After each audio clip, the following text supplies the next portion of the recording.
Very good afternoon, everyone. I hope my voice is audible. Can you give me a quick yes or no on chat? Thank you.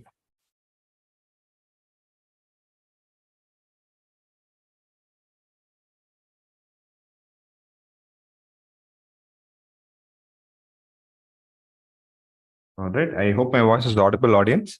I see about 70 to 20 people already. We're going to start shortly. We're waiting for more of the audience to join us. Yeah, great. I see Ms. Priyanka and Mr. Santosh. Good afternoon.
Once again, very good afternoon, all. I see a few more who have joined us.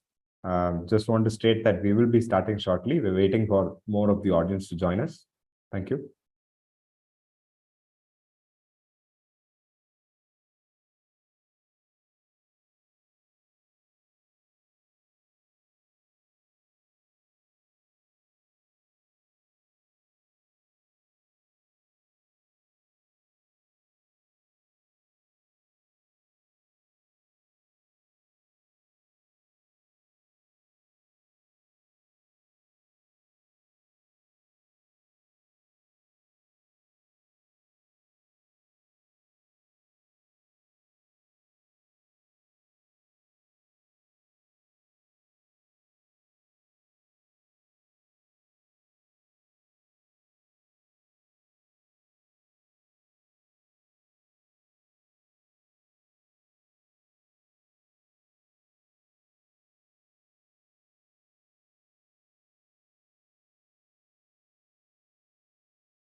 Okay, great. We will be starting off shortly in about 5 minutes. Once again, thank you all for your patience and time. Okay, I see a few more who are here. I can just read out the names. We have Ms. Neelima, Mr. Sanjay, Mr. Altaf. Okay, we also have Mr. Ayya Reddy, Mr. Sanjay. Okay.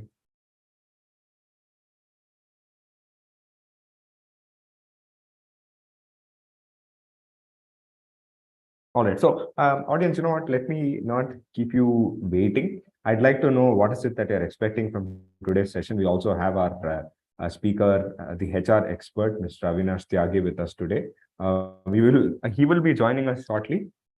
He's currently backstage and waiting for more of the audience to join us. We will start off shortly, but as we wait, I'd like to know what is it that you're expecting from today's session. And can we have a few comments on the chat, guys? Obviously, you know that the topic is organizational conflict resolution. I'd like to know what is it that you're expecting from today's session. Thank you. Maybe a few names that I see, Ms. Priyanka, Mr. Santosh, This is Sanjay. Can we have a few responses from you guys? Thank you. And the audience are still flowing in, guys, so I will have to wait a little longer. So just requesting all of you to come in with a few more responses here. Thank you.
All right, a few more audience who joined us. Good to see. I am expecting a few more audiences here.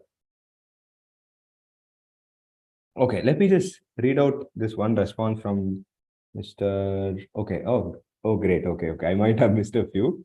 Okay, glad to see. Mr. Chandrika says, I expect to understand effective ways to resolve the conflicts. It would be great if it covers the remote workforce as I work in a remote setup. Okay, that is interesting. All right, we have a response from Priyanka as well. Expect to have great insights and takeaways on conflict resolutions by the end of the session. For sure, Ms. Priyanka, that will be addressed for sure. Okay. Good afternoon, Mr. Bola Prasad. Mr. Afsal. Okay. Mr. Ayya Reddy says, I'm expecting new insights of conflict resolution post COVID-19 in the organizations. Okay. And Mr. Altaf says, deeper insight to handle conflicts. Okay. Interesting.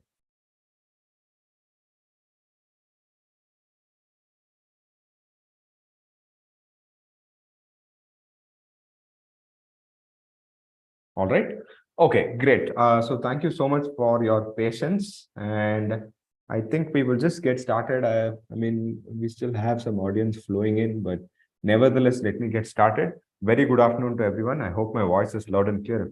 Quick yes or no would be great so that I can go forward. Okay. Awesome. Thank you. All right. So let's move forward. Before I move forward, I'd like to introduce myself. I am Siddharth Nandakumar.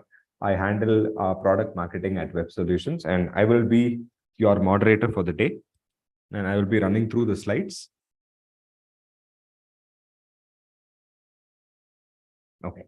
So before I go ahead and introduce the speaker, hand it over to him with the topic itself, I'd like to quickly do a short company introduction to just get you familiar with what we do, followed by the presentation itself. So Web Solutions is the company that I represent. We were in fact part of Wipro itself in early 90s. And so we were the printer manufacturing division of the company, namely DMPs, that is dot matrix printers. From there on, we have evolved over the years, and today we have multiple solution offerings. We also have presence on the digital end, which I'll explain as we move forward. A few stats to show you. We come with close to 23 years of industry expertise, and we are present in close to 2,000 locations across the country, that is India. And some of our marquee customers. Okay, so this is the solution offering that we have in hand today. We have MPS, that is Managed Print Services. More on that as we move forward. We also have digital transformation solutions. Now, what we have here is two different things, which I'll also explain as we move forward. We also have presence on the retail end, namely your billing printers for Kirana stores, departmental stores. That is also something that we have our presence at. So we basically tend to both enterprise and retail customers. Moving on.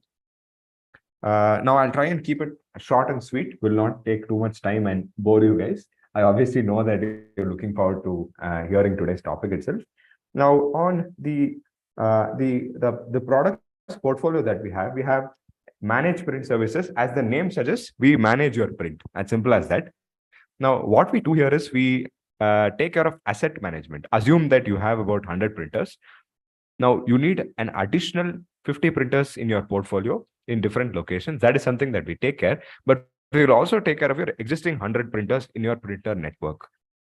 And that is something that we take care of. You will not have to pay for the printer. You'll only be paying for the service that we offer, that is managing your printers across. Basically, a printer network is handled by us, and we will charge you on a per print basis. What that means is, based on the number of prints that you take, we will charge you only for that. And aside that, we take care of complete service and support, your AMCs. All that is obviously part of the package itself. And we are present in over 2000 plus locations in India, the service locations. And we are known as India's #1 MPS company. Now, moving to serial number 2, to keep it simple, we are the authorized distributor for Ricoh, Japan. So basically, Ricoh is, if you guys have not heard of Ricoh, they are one of Asia's largest printer manufacturer. They're based in Japan and they do not have presence in India. And so they are only allowed to sell their portfolio, their products through certain distributors. We are in fact their first distributor in India. So we have about 10-15 Ricoh printers on our portfolio, and we take care of service and support as well. Moving to serial number 3 and 4, this is our digital portfolio. Now, on serial number 3, as the name suggests, we have an all-in-one one-window GST solution, which takes care of filing reconciliation. We have built-in modules for e-way bill, e-invoicing, and the same platform will also be able to take care of ERP integration. Our team will be able to take care of that for you. To name a few, like SAP, Oracle, Microsoft Dynamics, NetSuite, Navision, and other API-related integrations. We also have a dedicated managed GST filing team. What that means is we have dedicated CAs who will be able to take care of your filing. Moving to serial number 4, we have document management solutions. As the name suggests, it is a platform, a cloud repository, essentially, which will be able to manage your documents, your records, your employee records. Let me make it more relevant for you guys, since I'm sure we have a lot of HR audience here with us. Essentially, the solution will be able to take care of employee records management for you. It will also be able to take care of certain HR automation things such as onboarding, offboarding, your appraisal management, and your simple search and retrieval of your employer archives. All that is something that we take care of based on your existing structure. In the essence, it is a business process automation solution. And this is a quick slide on whatever I just explained, that is employer records management. It also has automation for other departments as well, like procurement department, finance, legal departments, your sales and marketing. All that is taken care with this platform. Essentially, the platform binds your organization, wherein all of them are able to collaborate, create, and share. All right. Now, this is a quick view of our clients. We have different use cases that are deployed in different customers' premises. Moving forward, and these are some of our core clients. We in fact have our HR automation solution that is deployed in PhonePe and Flipkart, e-commerce giants based in Bangalore. Okay, so moving forward, a quick poll for all of you guys. Obviously, there will not be any demo as such, because we will have a fully content-rich and interactive session today. So I'd like to quickly launch a poll for all of you. Let me know if this is visible on your screen. Are you currently exploring any sort of employee records management solution or onboarding automation, something of that sort? I will leave this slide on for the next 1 minute. Please note that based on your availability, based on your interest, our team will be able to arrange a free demo wherein we understand what your requirement is, what your pain points is essentially, and we will be able to schedule a demo for you, probably in the next 2 to 3 working days.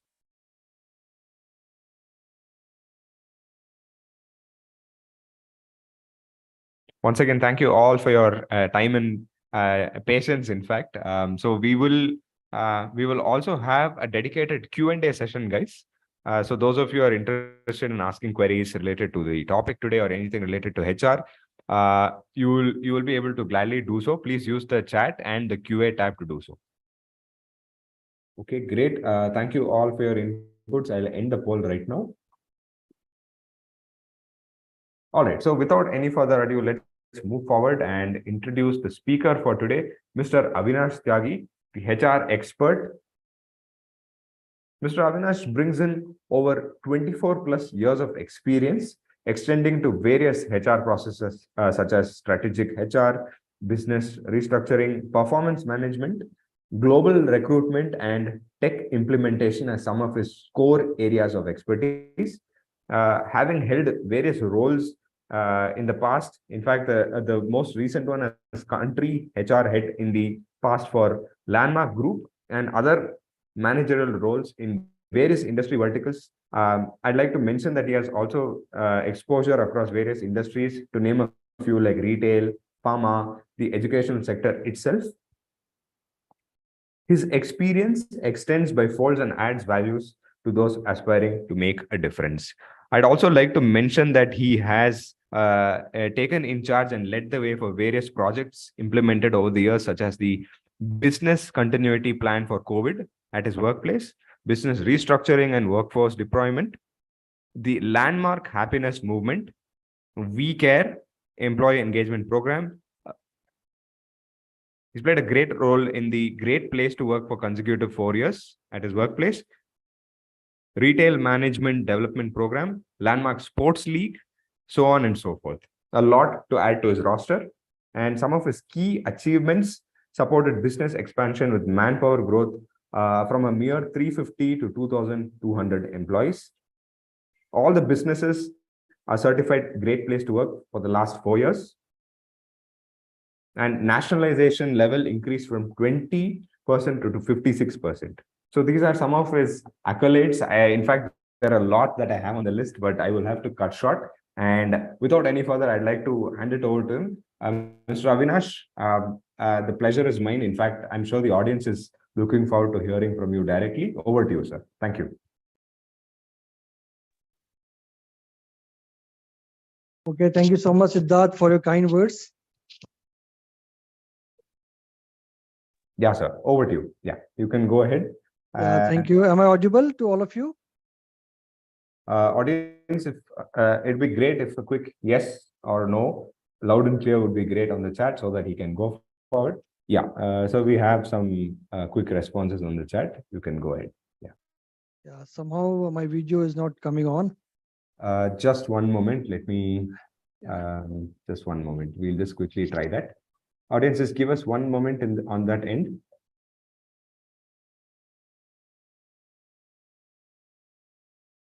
Yeah, Mr. Avinash, can you check now if it's possible?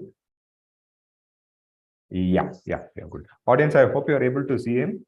Quick yes or no would be great, and we'll go forward. So thank you, audience. So we have got a very interesting topic today, and let's try to dive into it and try to find out, how we can resolve it. So first thing, let me begin with the story. The story is of a young boy visited with his father to a fish market. So on the fish market, he is seeing a lot of fishes which are usually dead, lying there, and he is curious to find out that there are a lot of open baskets kept, and on the basket there are live crabs. So the baskets are open, there are no lid on the basket, and the crabs are crawling over each other and they're not escaping. So the boy is very curious and he asks his father, "Father, why doesn't it happen that all the crabs they run away from the basket?" Father is an intelligent man. He says to his son that, "Okay, I will not answer it. You keep on observing." So the boy observes and find out that ultimately that what's happening there in the basket of live crabs is that all crabs are trying to pull each other's leg. So whenever one crab try to skip out of the big basket, other crab will invariably pull it back. So ultimately what's happening is none of the crab is able to escape the basket. So we say no, that okay, we are very, very known across the world for pulling each other's leg. So it is in a very lighter vein, a small example of conflict which we face on every day. And conflict usually is what's happening is all the crabs will land ultimately on the table of somebody and they will all perish. This is how it is. So conflict is a way of life, and usually it's very, very common wherever we find conflict, right? So in industry, it began with the Karl Marx. Karl Marx gave a very, very good theory of conflict theory. He says that in society it is compulsory that there will be always conflict. The reason being that different groups will have different they will always compete over limited resources, because resources are very limited. So because of that, what's going to happen, that there will be always a conflict among people. So we cannot ignore the conflict. So this is the basic concept of the conflict. Next slide, please. Yeah.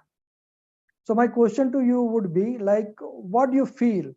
Now we can have a small poll here, right? Do you think the conflicts are good, bad, or how is it? Yeah, audience, I hope you're able to see the poll on your screen. I request the maximum lot of you to try and engage on our polls. This will give us a good number so that Mr. Avinash can also get a fair idea of what our audience is thinking. So request all of you to try and enter this. Okay, so most of them are saying it's both. Okay. Good response, yeah.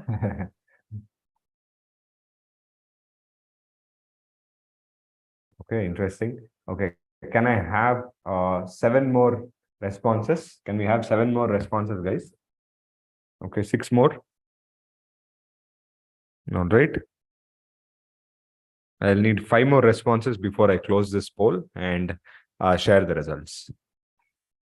Okay, great. 3 more. Okay, interesting. We still have both as the majority, and yes or no being the same 24%. Okay. All right, great. Thanks. I think I will end the poll. I got a lot more responses than I expected. Let me share the results, guys. And I hope you're able to see the screen. Obviously, both being the majority. Mr. Avinash, would you like to comment on this? Yeah, thank you, participants, for participating. Yes. So I will not rather say that which answer is correct or wrong. So I will say that, okay, it is like a friction. Friction is a necessary evil, right? When we understood the physics, that okay, friction is very, very important for everything. Friction help us the vehicle to move, and friction is also important to put a brake to this one. So considering the same thing in conflict, also conflict becomes important. A certain point of conflict is good. A high level of conflict is very bad. I remember when I began my career in HR, so I happened to see a lot of conflicts happening, a lot of hot mails flowing around, and people blaming each other for this reason, that reason, and marking everybody in CC. So hot mails, in typical organizations happen that a lot of hot mails means the flared up mails are flowing up. Why you have not done this? You are responsible. Or no, you should be careful next time, and this and that. So people started blaming each other and trying to push each other. So I was slightly not very comfortable, and then I happened to go to my CEO at that point of time. He was very, very senior and seasoned professional, right? So I approached him and I shared my concern that, okay, sir, what's happening here in the organization is not good, because everybody is fighting and there's a lot of conflict. Then he gave me a very, very good example, which is I still remember till this point of time. He said that, okay, you have to understand one thing: when the engine is moving, there will be always some warmth, right? So there would be some heat generated. So when your car is moving, that means heat would be generated, and if heat is getting generated, that means your engine is working. So you need not worry. So it is like a bit of conflict is always like that, okay, the heat generated when the engine is moving.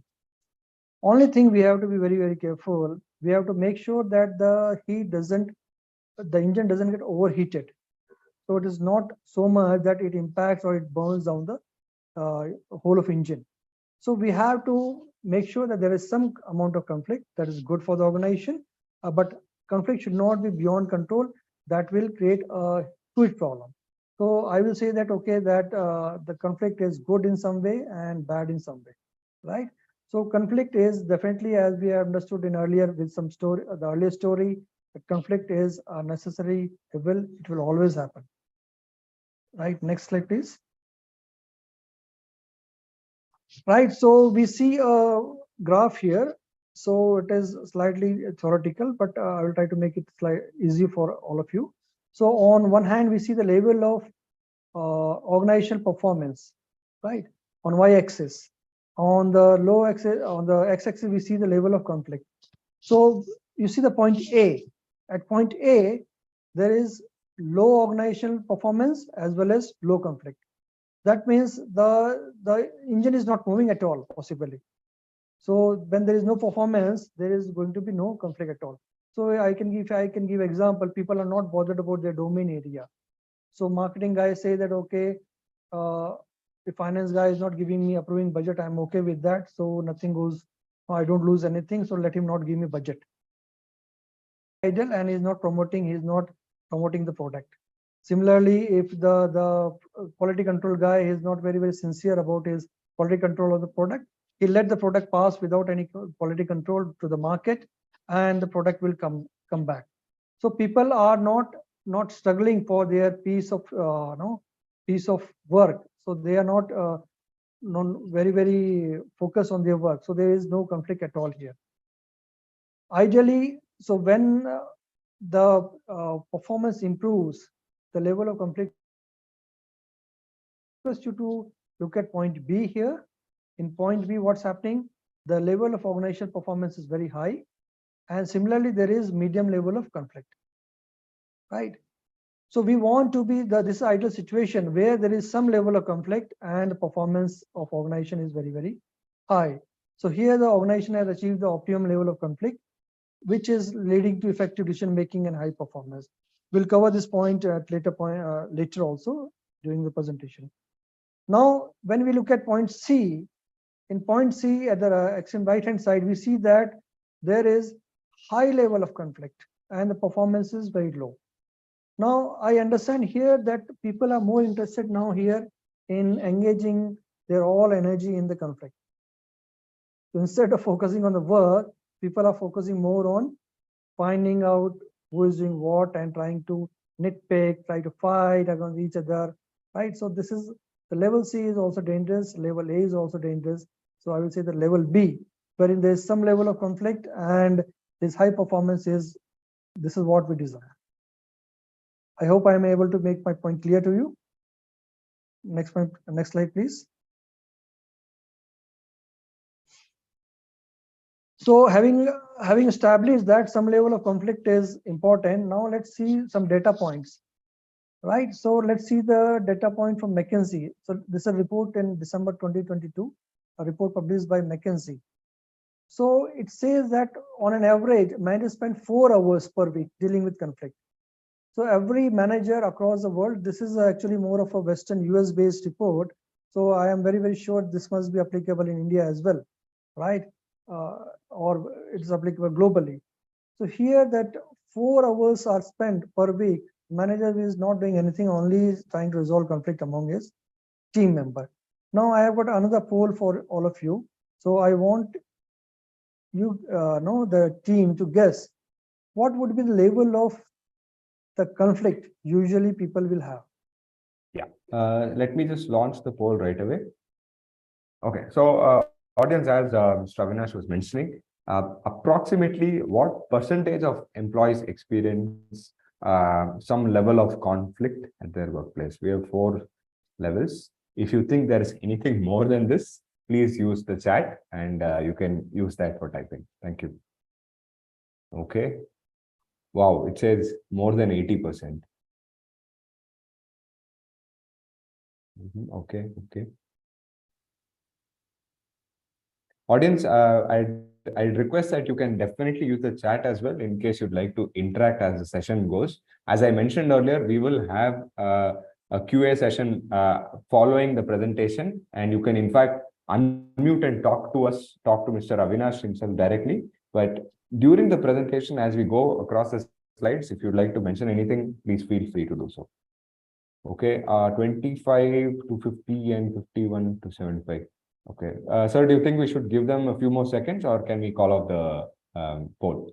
Yeah, we can show the result. Okay, okay. I think the engagement level was exactly the same as last poll. Great. So 25 to 50 and 51 to 75. These are the Right. highest. Yeah. So again, I will also not comment who is right, who is wrong. So like this depend on the organization you are in. So I will really be very happy to meet people who have mentioned 0 to 10%. So they are working with very good organization, very positive. So uh, good luck, guys. In future also, I hope you get the same organizations and you get the same experience. But the world over, it is said that more than 85%, around 85% of people, they have experienced conflict at workplace. So it is very common. It's more than 80. So almost everybody experience is, yes, Mr. Ayardi has said very correctly, conflict is must for innovation and optimization. So almost everybody has experienced some sort of conflict in the organization. So nothing wrong in that, right? Only thing is as we were discussing about earlier, so we are seeing some data points. So in this 25% people believe that the managers don't handle the conflict well. So there is other angle to it. One angle is that because 85% of employee, they experience conflict, and 29% of employee, they constantly experience conflict. In 85%, what's happening? They at some point of time they will face some conflict.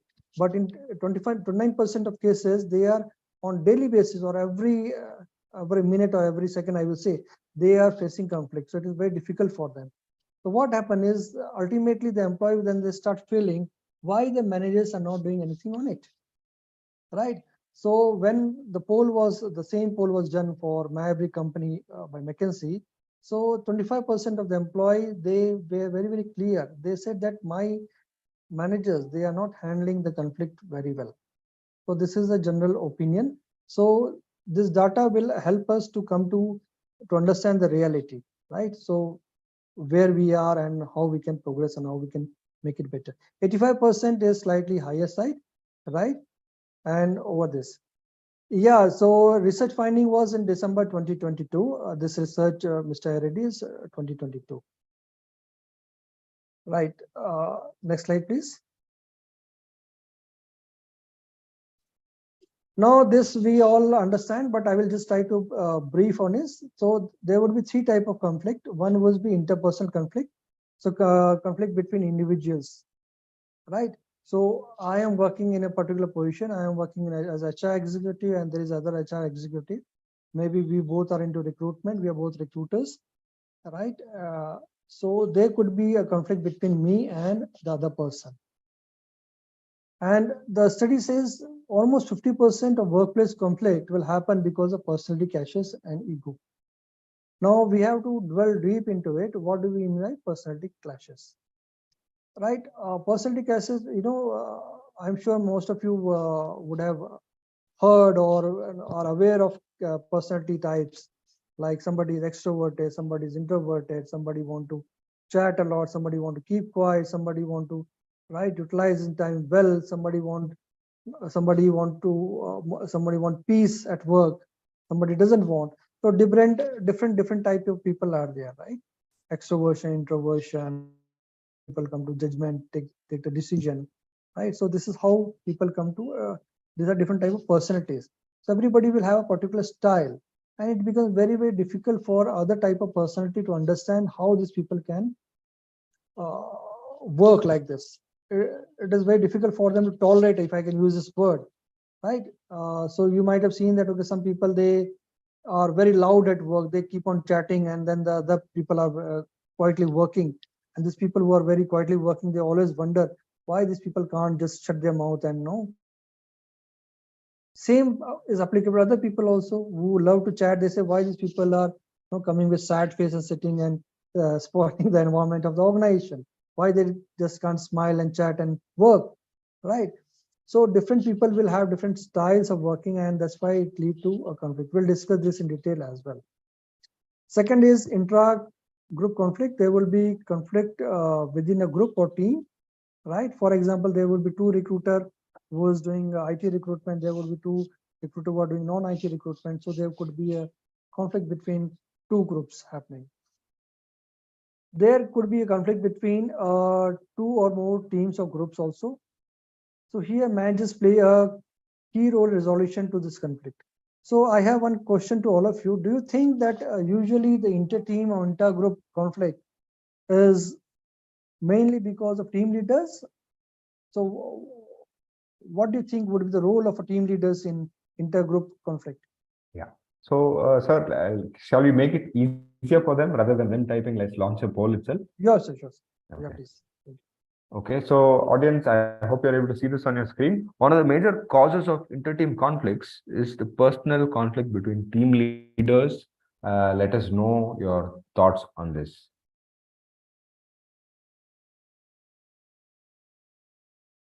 I like how there is no disagreement yet. There is no disagreement yet. Okay, there is one. Agree. Okay.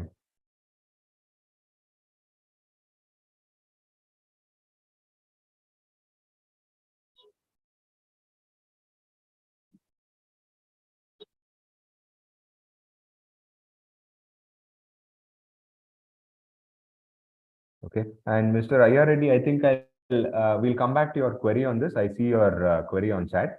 Let me park this aside. We'll take it up as we move forward. Okay. I have the exact same number of responses as I've been getting on the last couple polls. Let me end the poll right now and I will share the screen.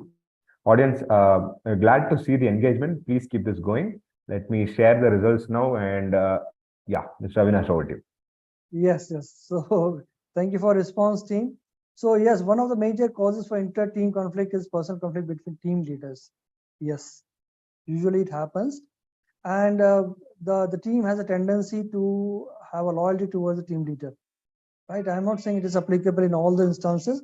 Those people who are saying disagree or who say are saying can't say, I will not say they are wrong as such. Right? So usually it happens that okay, the fight begins at the top. The kings started fighting, the team leaders they started fighting, and the other team members they just to show the solidarity against the team towards team leader, they rally behind them, and then it is converted into the inter team or inter department conflict happening. Right. So based on my experience, I have seen a lot of times that okay, when there is a conflict between two team and able to manage, and then somehow we manage to transfer one of the team leaders to other person and we replace that with the other person. So we found that surprisingly and good for the organization, that conflict between the two teams reduced, because we were able to move one of the team leaders out of this the picture. So team A and team B were fighting, so we replaced the team leader of team A and we brought in person C. So person C is handling team A and person B is keep on handling team B. It happened in many times during my tenure earlier also, that the conflict came down. So it because usually the team leaders, when they start coming together, it sends a very, very strong message to the other followers also that okay, now my seniors, they are cooperating, they are working as one team. Why can't we cooperate and why can't we work as one team? Right. So I remember that somebody has sent a query on this. I forgot, excuse me for forgetting the name of the person who raised the query. Right, conflict at the top. So conflict at the top will lead to conflict at the bottom. Right. So it is very important that we train our leaders in this, and the lesser the conflict of the team leaders, the better it is for the organization. Next slide, please. So let's see the cartoon here. So here we observe two different personalities. So the manager is saying that my main job is keeping these two apart. So his energy is like devoted to keeping them apart. Two employees, they keep on fighting. They love to fight, right? And it is further escalated, and this this is again going to HR, then HR is also getting fed up, right? In such cases, what's happening is there is total difference between the way the two employees behave, right? So it could start from very minor issue. I remember there was a case brought to my notice where one of the employee complained that his colleague is constantly humming. He loved to hum a song and this and that, and it is constantly because of this humming, this person is not able to focus at work. Right? It is such a minor issue, right? So possibly he could have gone and spoken to this colleague and said that please don't do it, or possibly he would have moved his chair. But instead of it, he thought it convenient to raise it to HR and escalate it further. Right? So these minor issues, if the humming of somebody is causing a problem to the colleague, right? I think there is nobody can help it unless and until they start realizing themselves that it is very minor issues. And possibly we should sit together and start resolving it. Separating them would be the only reason we can only do. There would be various issues where possibly there's conflict between two members, and one of the member is I've used in lighter vein waterworks is on a small instance start crying, right? The one person is weeping, and whenever the conflict any conflict happens, one person start crying loudly, and everybody in the office is focusing on these two people only, the person who is crying. Now, I'm not saying the person who is crying is always right or always wrong, right? But such instances, if it's happening regularly in the organization, it is defocusing. It is creating a very bad vibe amongst the organization. And if the organization doesn't take any action, it will create a negative impact, right? So we say that some amount of conflict are important, are necessary, but such type of conflicts are not at all advisable or recommended. So the organization need to take quick action, right? There could be another type of conflict, one person versus the team. So in this conflict, what's happening is one person is against all other person. So we have to, as a manager, as a management, we have to find out whether is it really between one person versus team, or it was actually between one person and other person A and person B, but person B is able to get all the other people or majority of people behind him. So he make it appear as if it is A versus B plus team members, right? So in this case, we have to be very smart enough. We have to find out we have to deconstruct. We have to really find out whether it is misinterpretation, whether the conflict is really between person A and person B only, but it is being shown as person A versus rest of the office. The other typical conflict which I saw, and possibly you might have also observed, would be the conflict between overachievers and versus the average workers. Usually what happens is that it is a tendency that, okay, the average worker, they will try to make fun of the overachiever who is focusing only on the work, and they will try to create hurdles for this overachievers. And what will happen usually is overachievers, when they do good jobs, they get appreciated by the managers.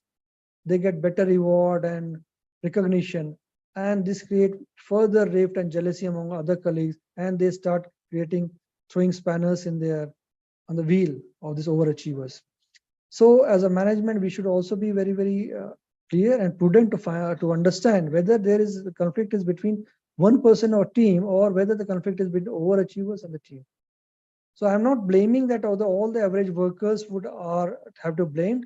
Sometimes it may happen that overachievers may get arrogant or may feel that, okay, they are the best and they are the best gift to the organization, or they may start thinking that they are the best gift to the world, and they started behaving which shows arrogance, and they don't cooperate with other people, right?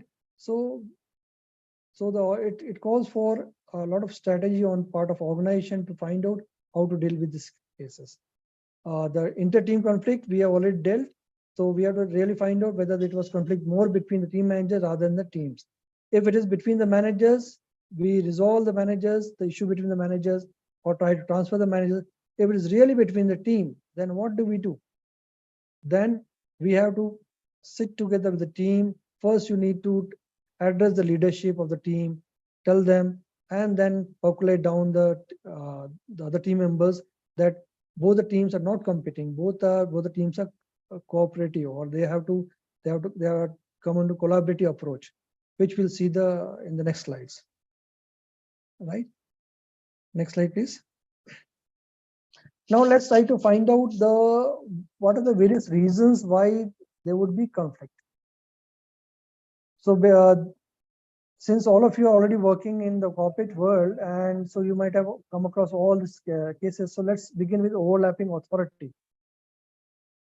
I don't know, for example, to whom to approach. Should I approach Mr. A or should I go to Mr. B for approval? Right. So in this case, what's going to happen is, if I approach A, it's likely that Mr. B may get offended. So in that case, could be I'm in trouble because I have approached Mr. A, and there is conflict going on between Mr. A and Mr. B. Both can approve this, so people will go to either A or either B based on their personal relationship. So when the organization they have this overlapping authority, so that's create a nuisance and it creates unnecessary conflict. So the organization need to also find out that are there some cases where there are some overlapping authority. There has to be strict or clear-cut delegation of authority. We should have a sheet of okay, this task would be done by this person or that person, or we can have the RACI matrix: who is responsible, who is authorized, and who has to be communicated, and who has to be intimated. So consulted or intimated. In RACI matrix, what happen is we clear-cut define all the functions, all the activities, and say that okay, person A is responsible for this activity, person B has authority, has authorized it, person C has to be consulted, and person D has to be intimated. So everybody is very, very clear in the beginning itself that okay, for every function, who is the person we have to approve for approval, which is the person we need to just consult, which is the person we have to just inform. Right. So when the RACI matrix is developed by the organization, it creates a lot of clarity and bring down this unnecessary conflict happen. Yeah, so bad culture will also understand. So now there is task interdependence. So for example, so there were two friends. So both the friends, they studied in a college and they joined an organization, a manufacturing organization. They worked in a production side of the organization for some years. Later on, one of them was promoted. One of them was not promoted, rather transferred to the quality control department. So we have two person A and B, old friends from the college days, but one person is responsible for production and person B is responsible for the quality control. Now the person who is responsible for production, his interest lies in that okay, he is able to produce maximum, and person B who is in quality control is passing whatever he produces, so that he can say that my production quality is very good and it goes to the market. Wherein the person who is in quality control, it is his responsibility, it is his bound by his chair that okay, he has to approve only if the product are complying with the quality control measures. Right now, if the person who is not, if the person believes that okay, he is my old friend of mine, then he will produce whatever I am producing is wrong. So both of them are interdependent on each other. So they should not, it may lead to some type of conflict. It may happen the person who is in production, he may believe that okay, he's unnecessarily holding my product, although the quality is very good, but he's just to showcase his power, he's trying to hold. So when there's task interdependencies, so there is conflict happening. For example, if somebody is in where, I give another example, a logistic manager, unless and until he or procurement manager, unless and until he procures good in sufficient amount and good quality, the production manager cannot produce goods. So the production manager need to be dependent on the procurement manager for procuring the raw material. So interdependencies many times lead to organizational conflict. Now there's incompatible evaluation or reward system. So sometimes, many times it happens that people have this feeling that okay, the management is unfair. They feel that okay, if I am getting promoted, that is because I am good, my quality of work is excellent, I deserve it. But if somebody else is getting promoted, it could be some other reason, because maybe the management is unfair, right? When there is unfair, when the evaluation or reward system is also not transparent, when the transparency is not there, it also lead to conflict. So another example I can give is Mr. Ram and Shyam, possibly, and product A and product B, the marketing team, product A and product B. So in case of Mr. Ram, he is able to market his product very well and he is able to sell very well. And because he is being successful as meeting target and all these things, so he has got good name in the organization. Whereas in case of Mr. Shyam, his product is not selling that much, no, as he would like to. So whenever Mr. Ram, who is selling much, is asking for more resources, he gets it. He gets approval very fast. Nobody asks him much of the questions. He is given all the resources and is further able to expand his market. Whereas in case of Mr. Shyam, what's happening is whenever he is asking for more resources, the people are asking 10 questions. He is not given the resources what he deserve possibly whatever is asking. And because of that, further there is status inconsistencies and there is more conflict happening. So what's happening here is there is no fault of Ram that okay, he's able to sell more and no, he's successful, and management is asking whatever, is giving him whatever he asks. But in eventually what happened is Mr. Ram and Shyam, they get into conflict because Mr. Shyam feel that okay, because of Mr. Ram is responsible for my problem, but that may not be the case. So these are some practical situations which always arise in the organization, which lead to organization conflict. Other simple thing is scarce resources, right? When there is only one piece of cake and there are 10 people who want that piece of cake, there is always going to be some conflict. I hope I am able to clarify it. Next slide, please. Yeah, sir, before I go to the next slide, in fact, let me keep the next slide on. I'd like to quickly redirect our audience to a quick poll on our LinkedIn page, if that's okay with you, sir. Yeah, please. Okay, so audience, I'm just requesting all of you to open your chat window. Okay, I'm just going to quickly paste a link. Now, this link will redirect you to our profile, that is the LinkedIn page of ours. We have an active poll on organizational conflict resolution that's running right now. I'd request all of you to take about 10-15 seconds to quickly click on this, enter your poll there and come back. Thank you.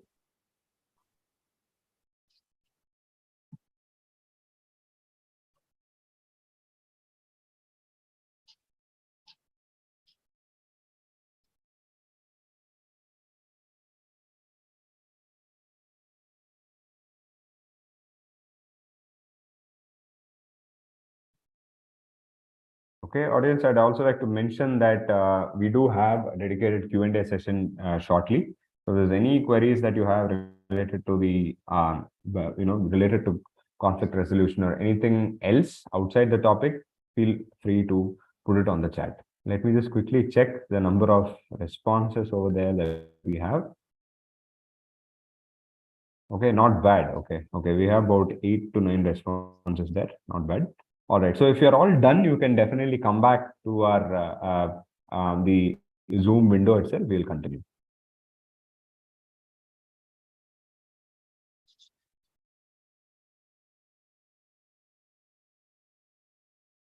Great. Yes. Thank you all for your responses. Mr. Avinash, over to you, sir. Thank you so much, Siddharth. So now quickly I will take you through the various stages of conflict according to Louis Pondy's model. So there are 5 stages of conflict happening. So first stage is people believe that it is not in open. So they say that okay, there is a conflict happening, but it is not in open. People perceive conflict. There could be some reasons, but there is no direct conflict happening.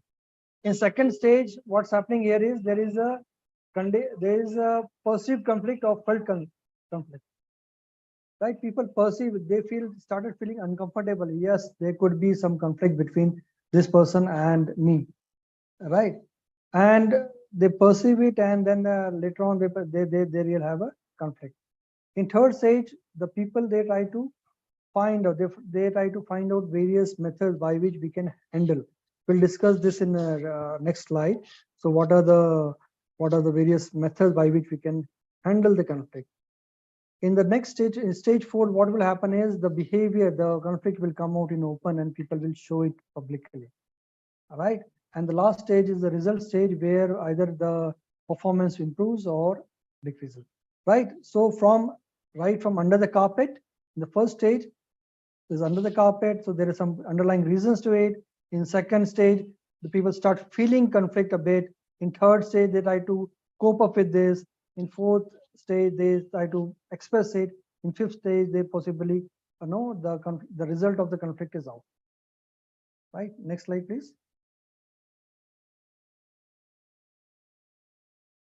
Right. So this is a very famous Thomas Kilpian conflict management model. So herein, I would like to focus on this graph here. On axis X, we have got concern for others agenda. On axis Y, we have got concern for own agenda, right? Now we'll go one by one. So when you have neither concern for, you have got low concern for yourself and you have got low concern for other person's agenda. So you're not neither bothered about yourself, you're not bothered about other person's issues. So you just avoid the conflict, right? So here the best way is, if it is not very important, it is trivial issue. Like I was giving example of somebody humming at workplace, so then possibly we could have just ignored it, and that possibly we could have just avoided this, right? So there's no point in, because it is of no importance, no point in coming to conflict.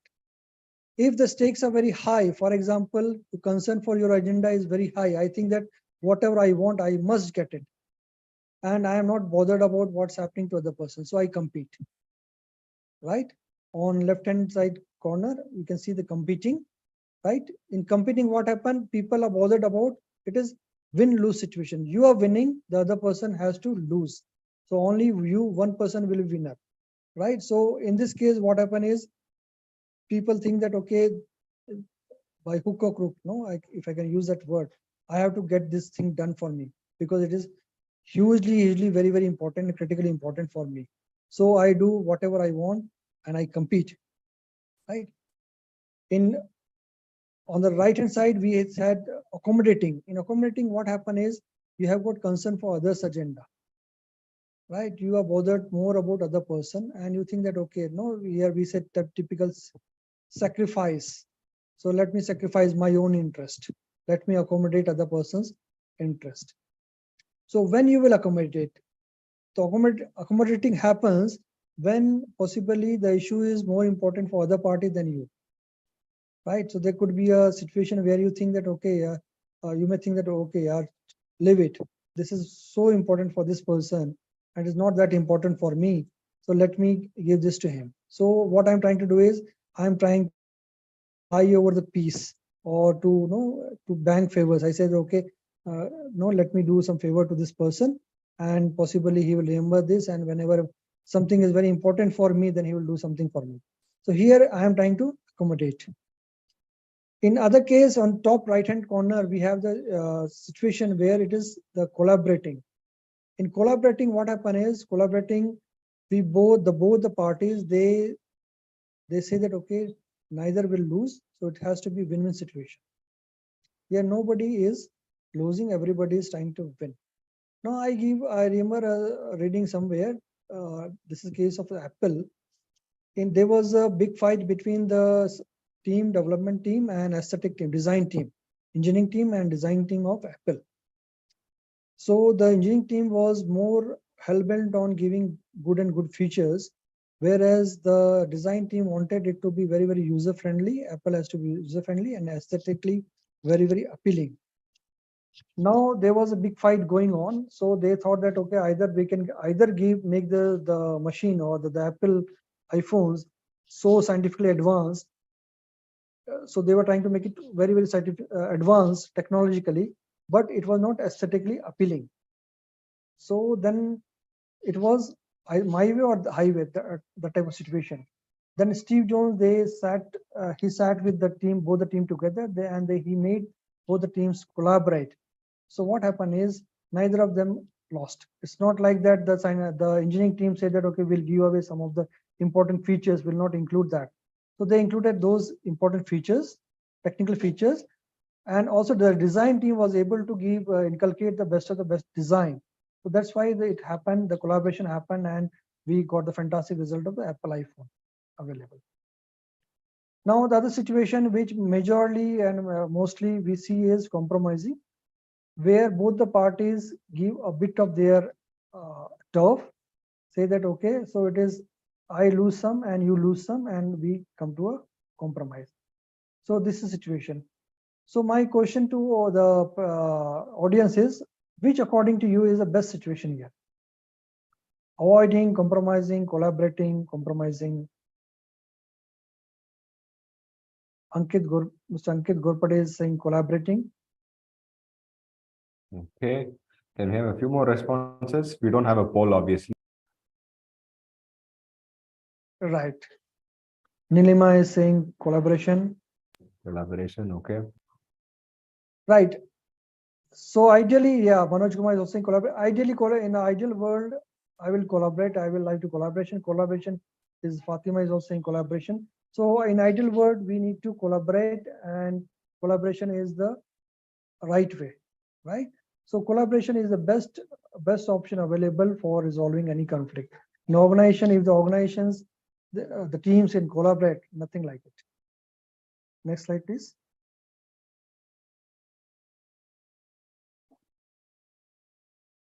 I agree, Kalpana. So it depends on situation again also, right? The best way to go ahead is collaboration. But if I am stuck, I cannot collaborate, right? So then I will go for compromise rather.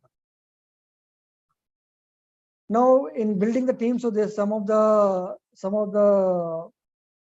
studies were done. So it is a study done in 2016 by Google. So in Google, they studied 100 teams, and they found out that there are two things which are very, very important for the team to come up to work as a perfect team. The first thing they found out from the interview of 100 teams was that what is more important is group's average level of emotional intelligence. If the team members have got high EQ, right, emotional intelligence, emotional quotient is high, then they tend to work as a better team.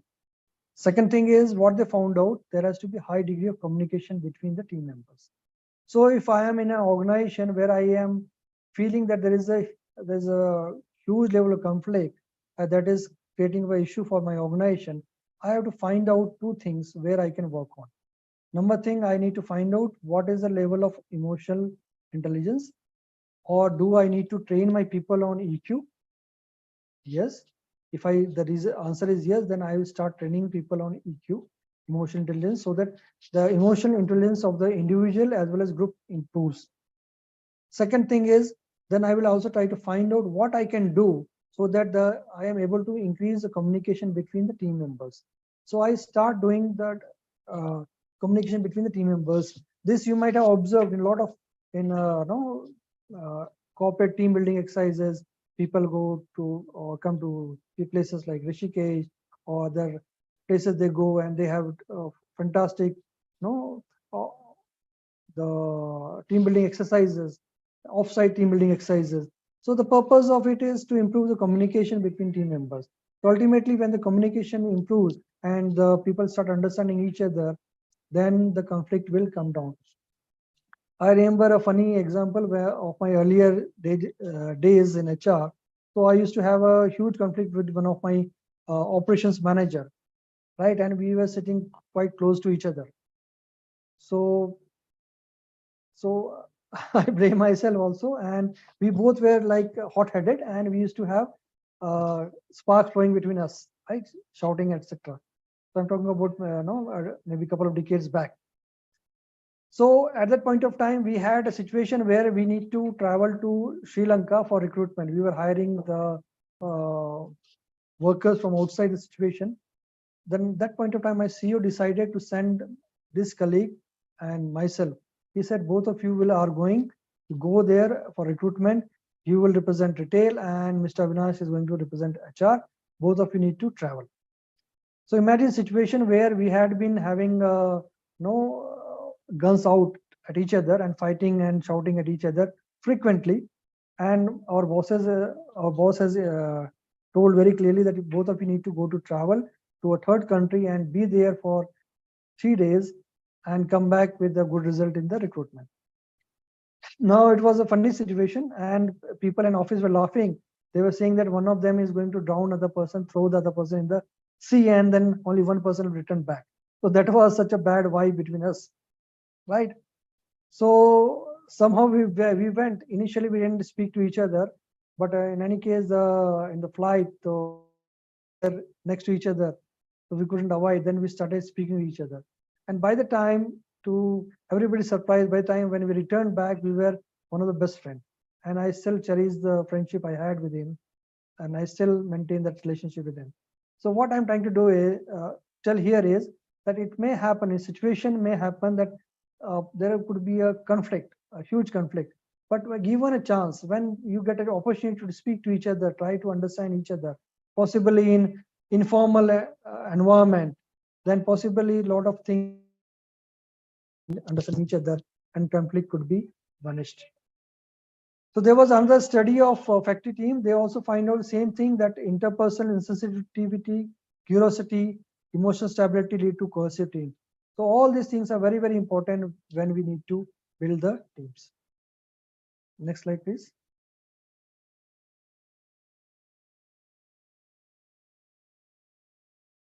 Right. So now let's try to find out what are perils of ignoring. Perils of ignoring is like we think that, okay, we wish that, okay, the conflict between the other person and myself should go away. Right. But as we can see the cartoon, that it will it will not go away. It will grow bigger and bigger, and it will create a wall between two people. When the wall is there, it will create a problem, and the performance of both the workers, co-workers will be impacted. The performance of the team members will be impacted, and it will reduce the performance. So it is not a good idea to ignore the conflict. If the conflict is arisen, it is better to solve it, right? Now I have a poll here. Can you have a poll, please? Yeah, absolutely. Just one moment.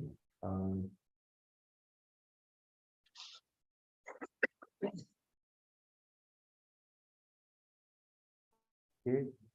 So just let me know if this is the one you're looking at.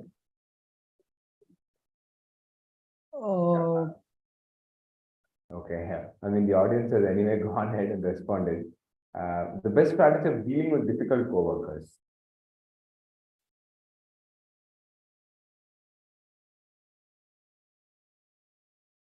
Okay, okay. All right. Audience, I know we have, crossed the time limit, but you know what's wonderful? We still have the same exact number of engagement and the audience, which is good to see. So thank you all for your time and patience on this. So audience, again, I'm mentioning we will have a quick Q&A session in a few more slides. Yeah. And, I will try to make it faster now. Yeah. So, I mean, sir, you can, I know you have a lot to explain here, and the audience is here for that. So you can take your time on that end. Yes. But yeah, we will also address a few queries as we go forward. Okay. Okay, can we get, so this is a poll. So the best strategy to deal with difficult co-workers is do it yourself, solve yourself, or ask help from senior management. So it is 50-50% perfectly split. Yeah. Right. So we'll discuss this point later. So we'll have one more poll here. Okay. So actually there is one poll. Okay. I am not sure if this will be relevant, but let me just launch it for you anyway. Let's just launch this. When it comes to organizational politics. Okay, so maybe we can take it later on. Yeah, I will just relaunch this at a later stage. Thank you so much, Siddharth. Yeah. So I'll go forward, sir. Yeah, my apologies. Yeah. Okay. Right. So next slide, please. I mean, I launched the poll one slide prior to this, but not a problem. Yeah. Thank you so much. Yeah. Right. So here to deal with difficult co-workers. So usually so there was 50% split between whether we should approach the management or we should solve ourselves. So my take would be, I will like your opinion here also. My take would be, I will rather say that if it is impacting you, so you should handle yourself. The reason being, number one, you, so you need to go to driver's seat and take the call. Second thing is, it is when you solve the problem yourself, it gives you the happiness, or it gives you the courage, and it gives you the self empowerment, right? It's not like that you are just sulking and you're not taking any action and you're waiting for a messiah to come and solve the problem for yourself. It is not going to help. So the stress is going to keep on building if you don't take action yourself. If you're having some issue with a co-worker, what will happen? The stress keep on building, and a lot of neuropsychological and neuromotor things will, the diseases start appearing. So I have seen during my career that many times many of the workers, they come with muscle pain and this pain, that pain, and when they go to the doctor said there is no underlying issue. And then many of the times the doctor suggests that okay, it is because of stress you are facing the problem. So because of the mental stress, so it is implication is the physical pain or other things, right? There is a medical term. I don't want to confuse you with the medical term, but this is common thing. So if it is my problem, I need to solve myself. Second, the other angle to it is, if I approach to my senior management, so senior management, number one, they will not have time to solve this, and they will consider me as a weakling. He said that this guy is coming to me for small thing. He's a crybaby. He is not a management material in any case, right? So try to solve myself. It would be good for me that okay, I go and approach, I try to find out how I can resolve the problem. In any case, this person is my co-worker. He's not the terrorist from the other enemy country, right? He's one of my co-workers. I will try to resolve it, right? I am not saying that I will be able to solve the problem 100%, but I think in my opinion, the chances of you solving the problem by doing this is higher rather than going and complaining against this person to some third person and going into negotiation and mediation by other person, right? Next slide, please. So these are the points I think we have already covered. Mrs. Dutt, I think most of the points had been covered now. We can go Okay. to the slides. Yeah. Yeah, sure, sir. So we'll go to the politics part of it. Yeah, so this is as a role as a manager, I will again re-emphasize, right? So at a certain point of time, we as a management has to draw a strict line, draw a Lakshman Rekha, that this is acceptable, this is not acceptable. You have to set an example, right? I remember a case wherever there was a teasing happening. People were making sexist remark to female workers. So we took a very strict action at one time, right? And that message went down across the organization for almost 3,000 people. There was a strict message that okay, if anybody is doing like this, the manager is not going to spare that person. After that, we didn't have such issues, right? And also as a management, we should avoid discussing which political party is best to rule, whether Modi or Rahul Gandhi. So I don't want this discussion happening in my office. Why should they engage in all these sensitive topics? In any case, people will have a strong opinion about a particular political party. Nobody can change the opinion of others. So these things, when you neglect, when you start discussing such things at the workplace, it creates unnecessary pressure, unnecessary conflict. We should definitely avoid this thing. All right. Next slide, please. Come to organization politics. Politics is usually taken in a negative way, but I will say that politics is sometimes important. Now we can launch a poll here, Mrs. Dar. Yeah, sure, sir. Let me just relaunch this poll. And briefly, then we'll go to question answer. Yeah. Yeah, sure. Okay, audience, I hope you're able to see the screen. When it comes to organizational politics, I prefer to avoid at any cost, participate and play to reap the benefits, or in the worst case scenario, are you a victim of this? Let me leave this poll on for the next 1 minute.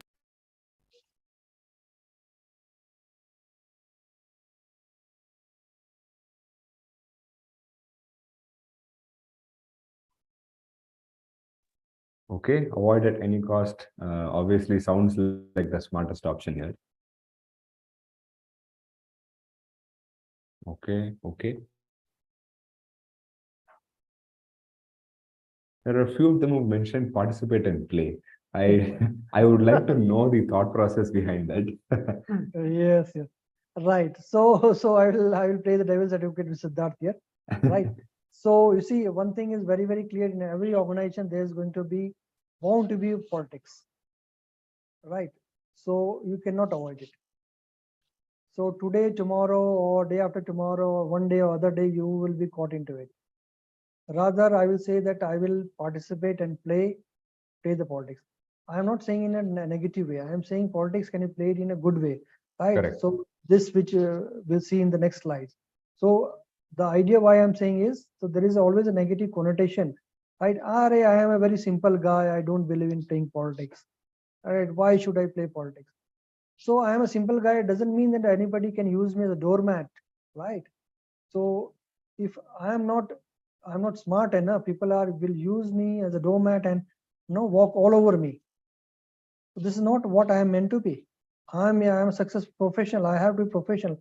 So they say in Hindi, right? Famous share is there that no, जिंदा है तो जिंदा रहना नजर आना जरूरी है. If you're alive, you should appear to be alive, right? It's not like that. Okay, you are just a piece of butter and anybody can do anything with you. It's not that. That should not be allowed in organization. People should not take benefit of you unnecessarily, right? Definitely we should collaborate and help each other. I am not saying that you should be so selfish, but politics has got a positive connotation, which we'll see in the next slides. Next slide, please. Right, it is positive force that bring about needed change when political activity allows a manager to gain support, needed change that will advance the organization. Imagine I am an organization, I am a team leader, and I joined an organization where I am leading a team member of 20 members, and there are two people who don't want me to be successful as a team leader. For whatever reason, they don't like me. So I cannot fall victim to their agenda and not do anything to them, right? And I cannot just keep on just ignoring them and increasing their tribe, so that a stage will come that almost all the team members, they don't like me. So that's not the right way. What I need to do is I should be aware of this. Okay, these two people, they don't like me, possibly try to win over them. Then I have to find out which are the people which like me and which are with me, and try to strengthen my team. Right? I always used to say to my manager, 20% people will like you, 20% people who will not like you, and 60% people would be in between, right? So what managers do is they focus only on this 20% people who will either like you or who don't like you. They ignore the 60% of people. So what's happening here is that 60% of people usually will go to the party which is stronger, which is against you or which is with you. So always the majority of the people, they are neutral.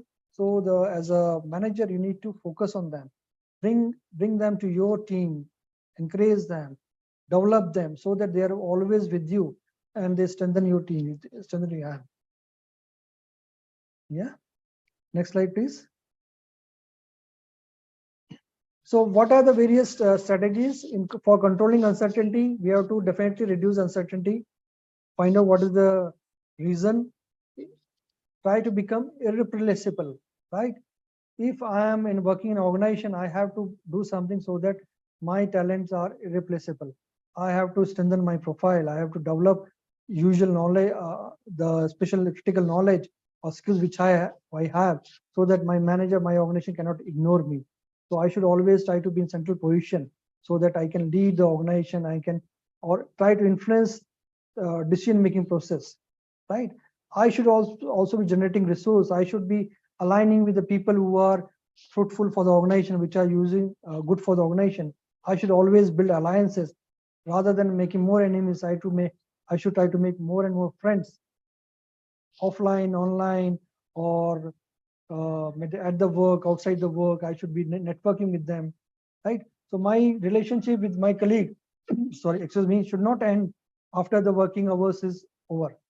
I should be networking. I should network with them, develop good relationship with them, come to their help if they require any help from my end. So by this, I am building alliances and I am strengthening myself. Next slide, please.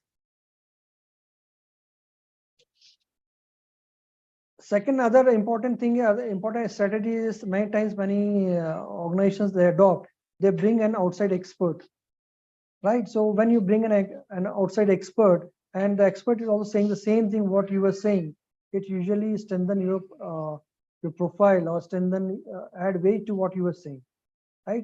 So always use bring an outside expert to repeat or re-emphasize the point you have raised. And last point is making everyone a winner is also very, very good strategy, right? So as we were discussing, we discussed earlier in conflict management also, the collaboration is the only way.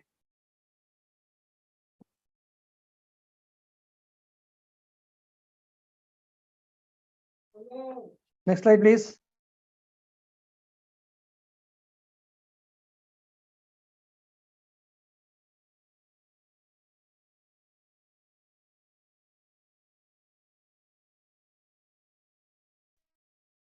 Yeah. Sorry. Yeah, sorry. Mr. Avinash, you're able to see it, right? Yeah, so the last slide here now, possibly. So ultimately, usually we need to move from, and this is not a good also idea to dominate something and no. So ultimately, as a manager, we need to move from domination to delegation, right? So we need to empower our team members also. Delegation as we discussed in conflict management also. Here also, when I delegate the power, I am creating 10 people like me, right? So there are 10 Mr. So here what happened is I am multiplying it. This is a force multiplier.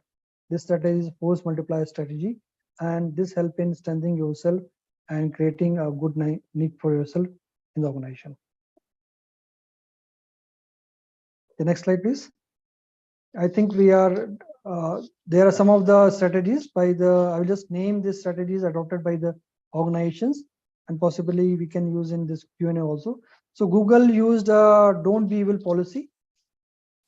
Here they made a very, very clear cut distinction that, okay, if anybody is doing anything evil, so it is not appreciated. I remember in Landmark Group also, we launched some of the process like Be Nice. We launched a campaign where we launched a campaign of saying Be Nice. The managers who were being nice with their employees were rewarded and applauded and appreciated. Whereas the managers, although they were achieving the target, but if they were not nice with the team members, were not appreciated and were taken to the task, right? So don't be evil policy, which generates a good culture, employee culture. And again, I will say it should begin from the top. So buy-in has to be from the top. And Microsoft also launched the cultural transformation. Earlier, there were a lot of competition inside the Microsoft, and they were very, very aggressive. But under leadership Satya Nadella, they shifted towards a growth mindset, and they start focusing on collaboration. Apple's example we already discussed. Toyota has very famous Kaizen philosophy. In Kaizen philosophy, what happened is they empower all the members. Even the junior most employee has the power to suggest the method of improvement. So they can suggest his idea of improvement, and it is if it is implemented, the employees are rewarded. Next slide, please. Zappos, the online retailer, has got excellent customer service. They have got core value alignment. They make sure that all the values, all the members, they have got core values, and all the employees are aligned to the core values. So when in Zappos, the most important person is the customer. So if the person is not being polite to the internal customer or external customer, that is not accepted at all. So when all employees in Zappos are made very clear that it will not be tolerated that you are doing unpleasant thing to your co-workers, and the conflict will not be appreciated if it is ugly. So it sends a very, very clear message. right? Airbnb has designed thinking workshop. They bring in a lot of people. They design new things. Southwest Airlines, they have got employee ownership culture, right? Starbucks has got employee resource group, so wherein they form a lot of resource groups across the organization, and they come and discuss and they suggest give solutions to the management. So in Landmark Group also we used to have a lot of focus group discussion happening across the organization, wherein the employees, they were authorized to come up with a solution, and the solution was directly given to the senior most management. Now let us see some of the examples from Indian perspective, what Indian organizations are doing for conflict management. So Tata Group is well known. They have got value-based leadership. So for them, it is very, very important that all leaders adhere to culture of integrity and transparency. Right? When it is very, very clear agenda, then leaders they don't start in a way conflict. Infosys has got ombuds program wherein people can raise a grievance and there is open communication. Mahindra Group has got Rise Prize wherein they encourage people to innovate. So all the people will come together and innovate. And then when everybody is coming together and working as a team, that reduces the conflict and it fosters a culture of collaboration. Similarly, Godrej has launched their diversity inclusion programs, right, to reduce the bias and representation. SCL Technology has got employee first, customer second approach. So SCL is very, very clear that, okay, employees are the first thing, the customer comes second. So when they are putting this ideology, so they give due importance to any issues faced by the employees. Similarly, Aditya Birla has got very, very robust leadership development programs wherein they make sure that leaders are well trained in all the aspect of leadership and they are trained very well to deal with the conflict. Flipkart similarly has got open communication channels. Open communication, as we discussed in earlier slides, we were discussing the case study from Google, where so there also they said very clearly that open communication will develop a better team and reduce the conflict.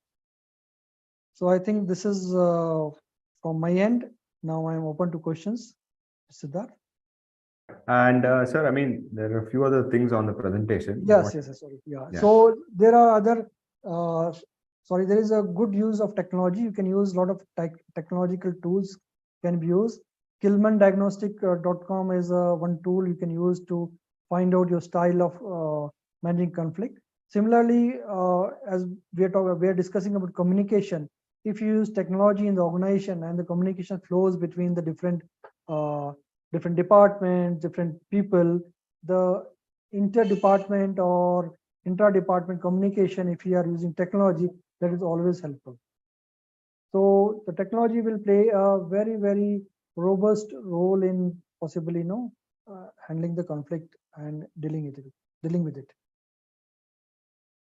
Yeah, and I will share this link and the presentation itself in the following slides. And this is a screenshot of the same Killman Diagnostics website itself. Yeah. So audience, thank you so much for being a wonderful set of audience today. I'm sure there was a lot of takeaways from today's presentation.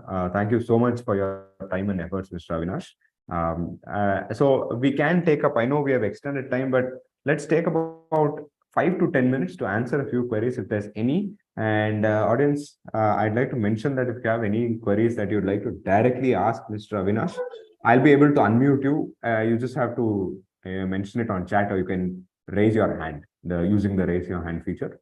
I'll be able to immediately do so. So, sir, we can probably attend to some questions that are already there here. Yes, please. Mr. IRD says, can I call it a policy discussion or debate instead of politics discussion and activity? Yes, I will leave it up to you, whatever you want to call it. But rather, I will say that I will rather say you call it politics. The reason being is that, okay, there is always a negative connotation to politics. Politics doesn't mean dirty minds, right? So although we are in a different situation here, when we are talking about organization politics, it is like you are finding out a best for the organization. That's how it is. You can definitely call it if positive discussion also, right? So I hope I am able to clarify you. Yeah, Mr. Ayaredi, I hope that clarifies your question. Okay, great. So there's one question on the QA tab, sir, from Mr. Bola Prasad. Nowadays, mostly employees are only put forward their own points. I think about organizational points of view. How can we handle this issue? Yeah, sir, if you'd like to answer that, if you've understood, then okay. Otherwise, I can get him to even Yeah, directly so I ask will you. say that, you see, it is like Mr. Bola is asking about, if I understood correctly, that okay, what organization should do so that employees participate, right?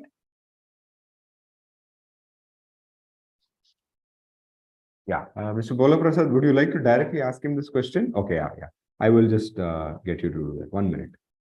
Yeah, you can unmute, sir. Yeah, correct. That's correct. Right. So, Mr. Bola, you see, it is like it is two-way traffic, right? So I don't. There is always a famous in HR. They say there's a equation of equity. So people always measure what I am giving and what I am getting.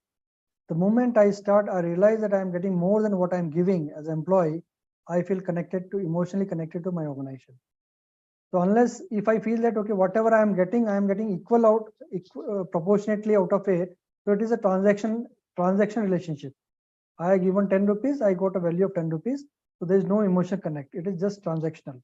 Whereas in case if I get 10 rupees, I believe that I am getting worth of 20 rupees or 100 rupees, then there is an emotional connect toward my organization.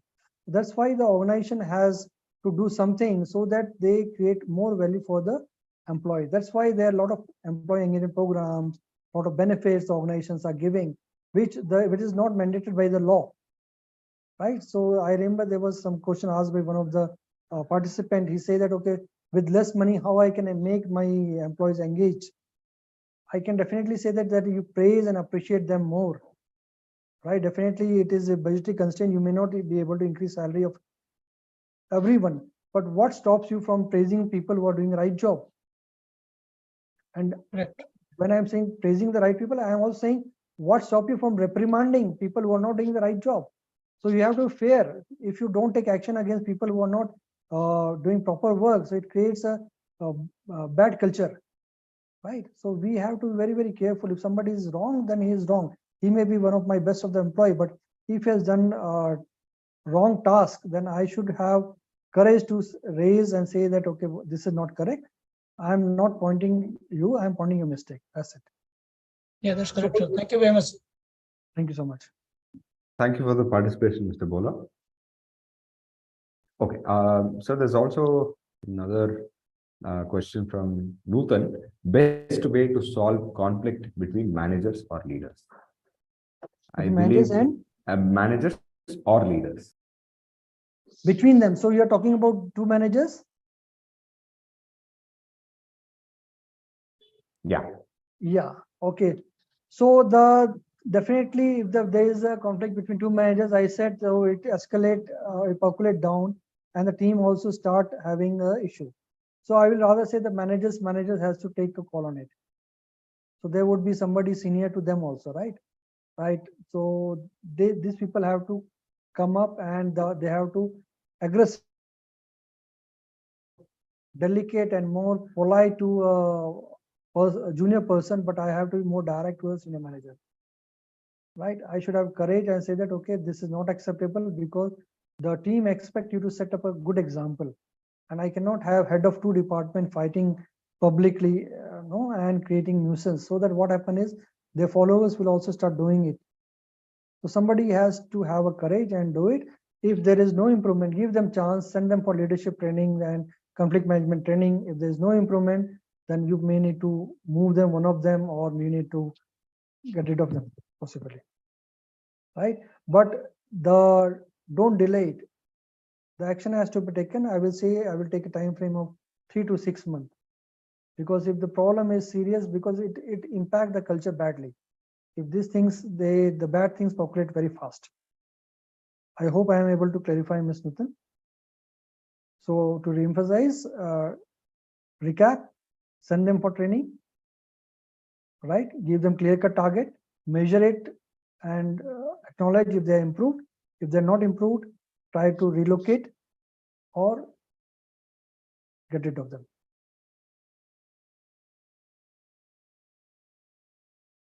Okay, hope that answers your question, Ms. Nuthan. All right, okay. Any other questions, audience? I still have about 5 minutes. Anything, it can be anything related to the topic or anything in general that you'd like to ask Mr. Avinash. We can take it up right now.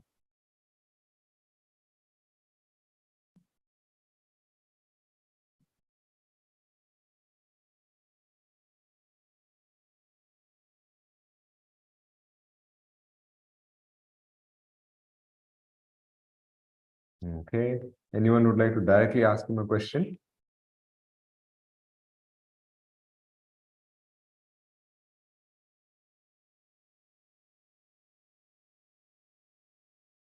Okay, I don't see any questions, sir. I think on Thank you that so much. note, yeah, on that note, I think we can call it a day. Once again, thank you so much for your efforts, Mr. Avinash. I mean, we had great engagement, and even though the webinar extended, clearly, you could see that there was a lot of engagement, and the response themselves speak. Thank you, Mr. So Sanjay. thank you. Yeah. So thank you so much, sir. And Thank you, thank sir. you, audience, for taking the time on a Friday afternoon. Thank you so much. I hope the session was really insightful for all of you. We will be sharing the presentation and the recorded link in the post-webinar mailer in the next 1 or 2 working days. And those of you who showed interest on the demo, we'll reach out to you as well. So thank you all and have a wonderful evening. And thank you, Mr. Avinash. Thank you, Siddharth. Thank you.